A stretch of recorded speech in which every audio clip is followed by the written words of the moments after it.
In this video, we are going to see Kirchhoff's current law. So the aim of this experiment is to verify KCL, that is Kirchhoff's current law for the given circuit. So the apparatus required for this experiment were RPS 0 to 30 volt 1 and resistor 1 kilo ohm and ammeter in the range of 0 to 20 milliamps, 0 to 10 milliamps and 0 to 15 milliamps.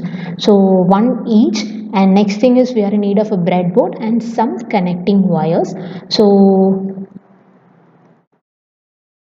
now let me explain you what is Kirchhoff's current law. So this law states that the algebraic sum of currents meeting at any junction or node is equal to 0. This is what the theory.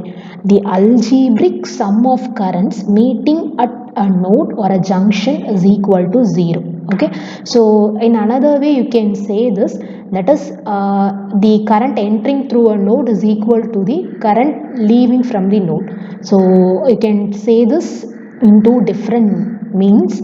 So here the formula which we are going to use is V is equal to I into R, the same Ohm's law formula. So now let me show you the circuit diagram. So this is the circuit diagram for conducting KCL. So here we are going to calculate the current. So we are going to measure the current. So we are in need of ammeters. So this is what the circuit diagram. Here we are having a regulated power supply, and here you can connect an ammeter. So then this is what the resistor, which is of 1 kilo ohm. Again here you are having 1 kilo ohm resistor. So here you are having 1 ammeter, and here also you are having 1 ammeter. So you have to verify at this point, exactly at this point you are going to verify this KCL. So now let me show you the practical circuit diagram.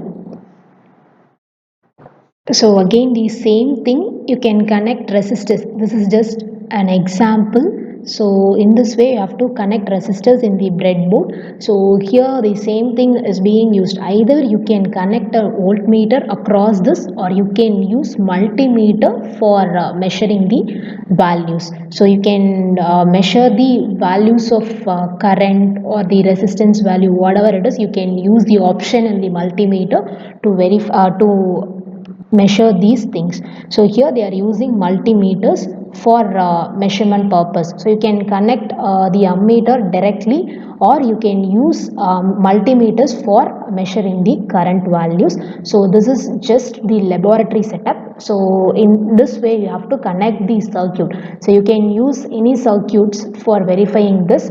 So the circuit which you are having, you have to connect in this way in the breadboard, and you have to measure the values.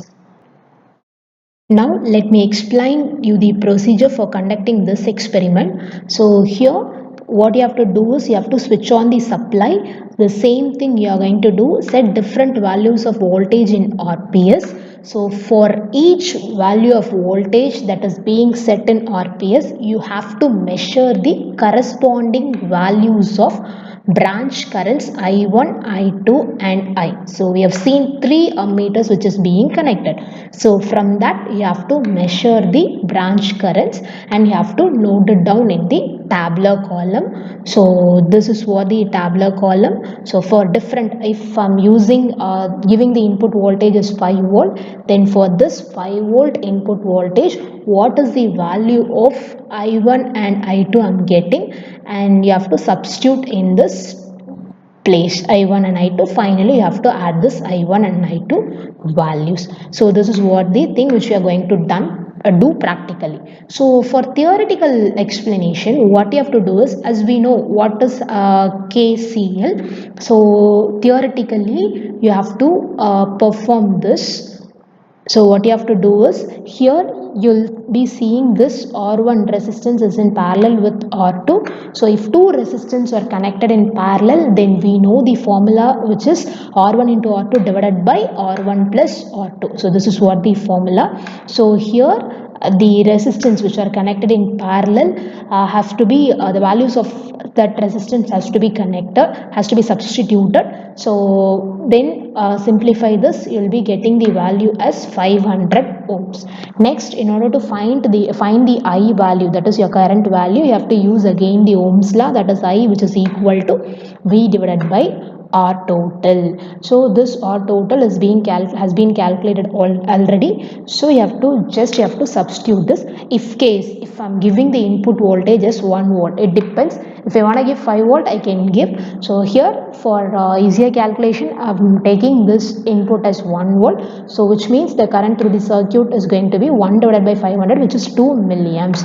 So for this, I'm going to calculate the I1 current. So in order to get the value of I1 current, so I have to use current division rule, that is total current into opposite resistance divided by sum of the resistance. So you have to substitute these values to find out I1 current. Similarly, in order to find out the I2 branch current, you have to use the same formula, that is current division rule. So total current into opposite branch resistance divided by total resistance. So this will give you the current values. So total, finally you will be getting total value I, which is equal to 1 plus 1, that is going to be 2 milliampere. So in this way you have to conduct this experiment. So this we have known previously, the total current is 2 milliamps. So finally you have to compare the theoretical values with the practical values. So exactly you won't get the same value as what you got in theoretical calculation. Slightly there will be small variation while we are doing this practically. So in this way you have to conduct experiment for KCL. So thus the KCL for the given circuit is verified. Thank you.